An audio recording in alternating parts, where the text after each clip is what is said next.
There is a story we have told ourselves for thousands of years, a story written into the architecture of every civilization, woven through the fabric of every culture that has ever looked up at the night sky and wondered. The story goes like this. When you close your eyes and surrender to sleep, something sacred happens. A portal opens, a hidden layer of reality peels back its curtain, and your consciousness slips through to receive messages, warnings, visions of futures not yet born. It is a beautiful story. It is also profoundly, demonstrably wrong. What actually happens when you dream is something far stranger than prophecy, far more violent than mysticism. And if you can sit with the discomfort of having your most cherished assumptions dismantled, I promise you the truth waiting on the other side is more awe-inspiring than any ghost or vision could ever be. Let us begin with what you actually are. You are not a soul temporarily inhabiting a body. You are a biological machine of almost incomprehensible complexity, running a continuous, metabolically expensive computation against the most hostile environment in the known universe. That environment is physical reality itself, a place governed by thermodynamic laws that favor disorder, that trend relentlessly toward higher entropy, that make no concessions to the fragile, low-entropy structure of an organism that needs to eat, breathe, reproduce, and survive long enough to pass its information forward. The universe does not care whether you live. The laws of physics do not negotiate. And yet here you are, billions of years into the project of life, not merely surviving, but building telescopes and writing symphonies and asking questions about your own existence. That is not an accident. That is the result of an algorithm so refined, so brutally efficient, that it deserves to be placed alongside general relativity and quantum mechanics as one of the most profound operating systems we have ever uncovered. That algorithm runs its most critical subroutine while you sleep, and we call that subroutine dreaming. To understand why, you need to abandon the comfortable framework of the mystic and adopt the framework of the physicist.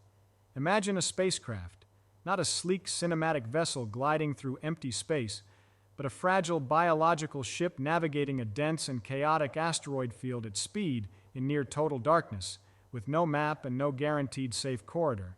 The survival of everyone aboard depends entirely on the ship's onboard computational system, and here is the critical physical constraint that determines everything.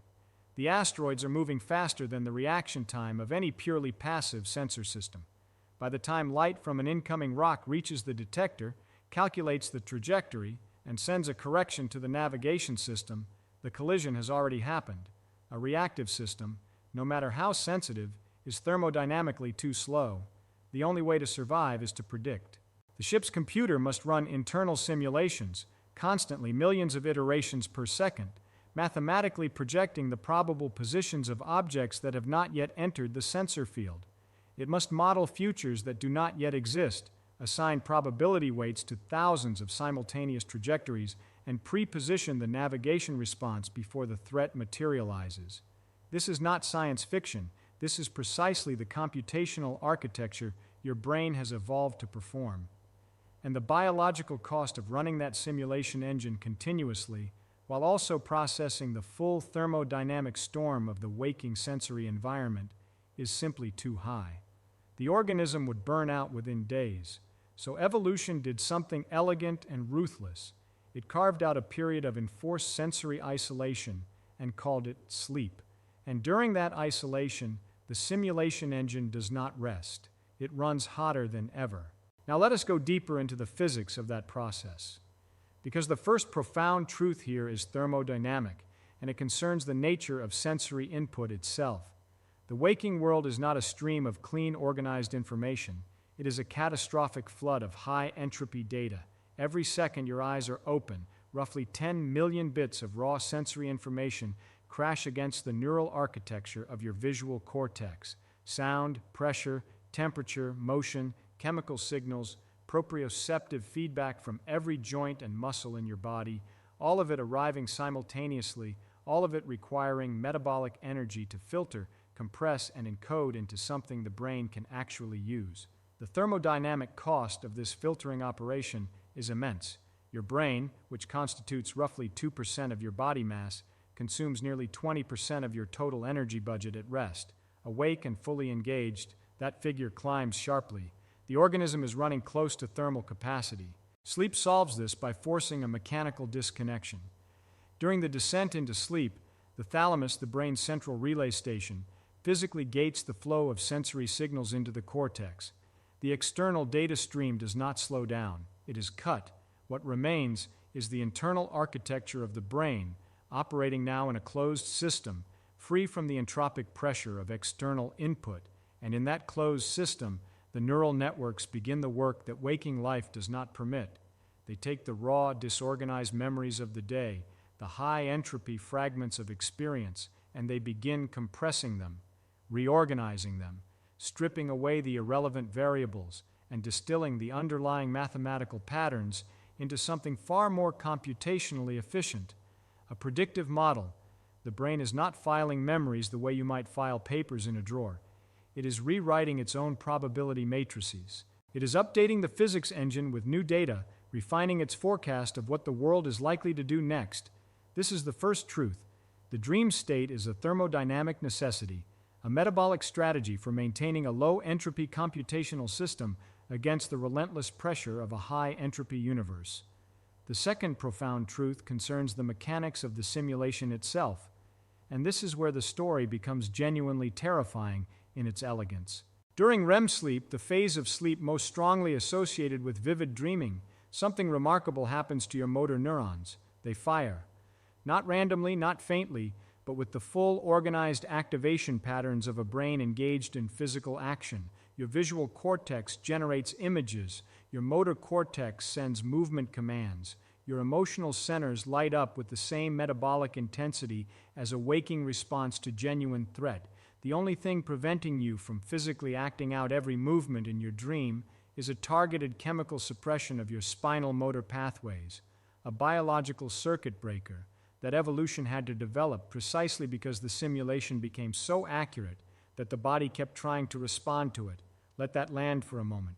Your brain constructs a three-dimensional geometry during sleep, a fully rendered virtual space with its own internal laws of gravity, momentum, and spatial continuity.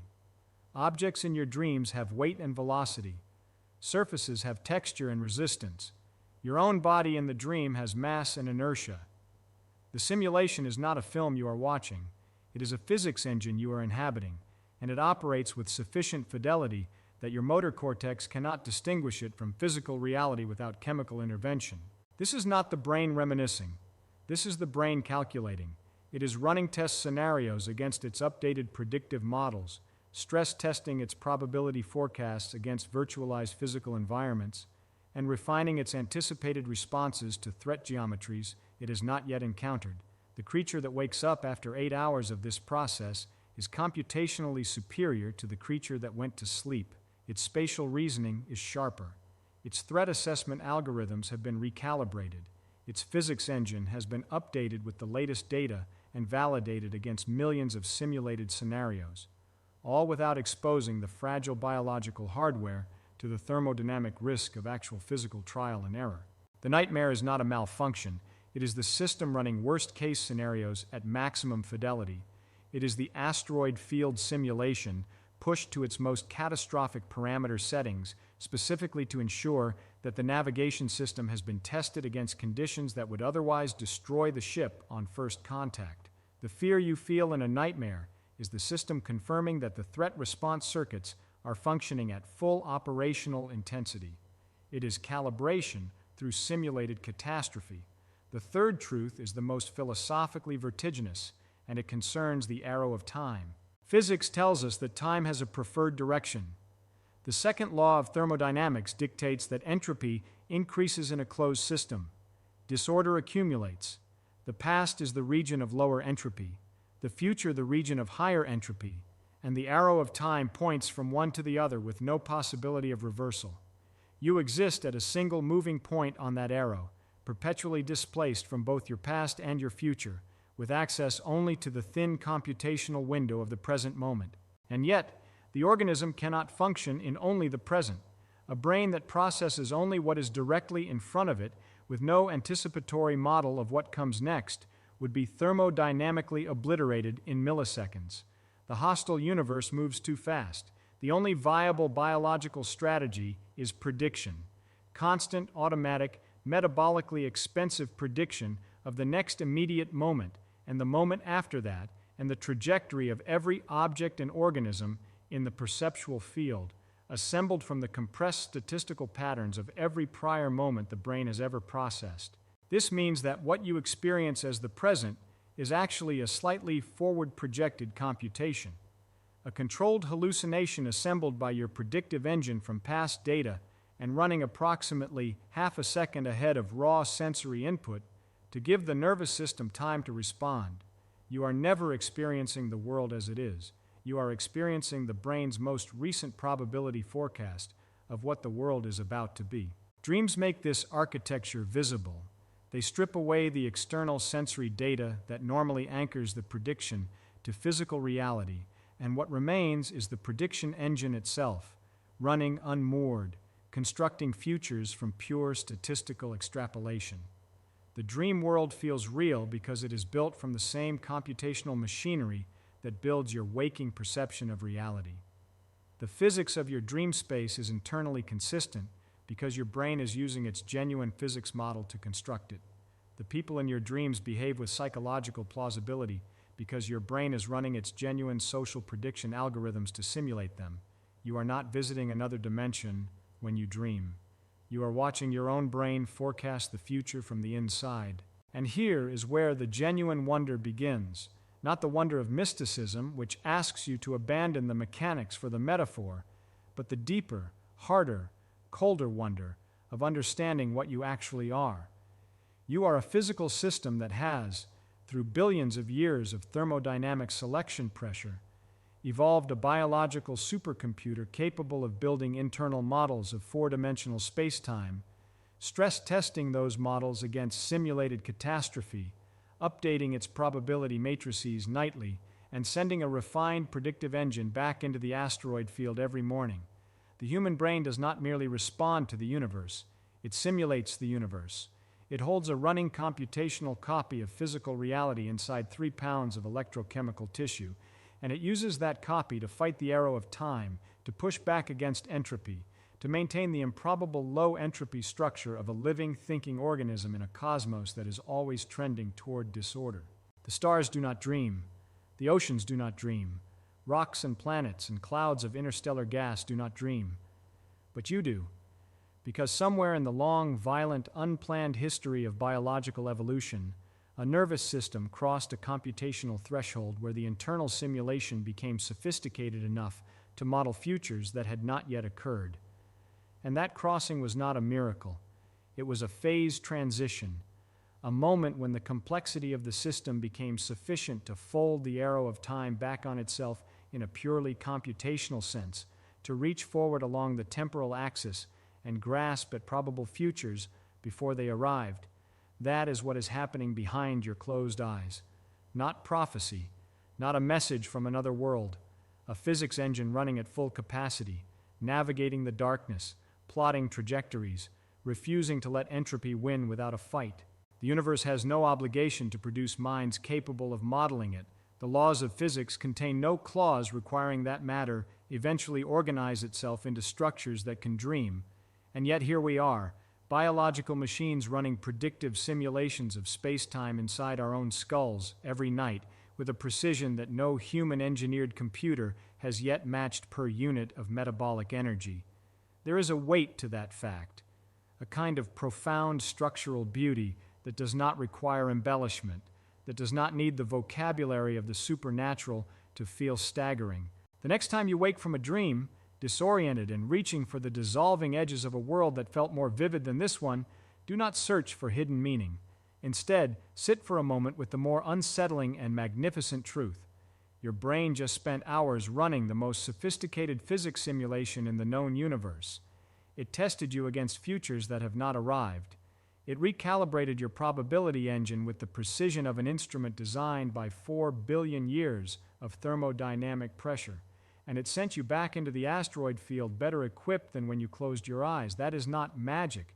That is biology operating at the scale of cosmology. and nothing in the universe is more worth understanding.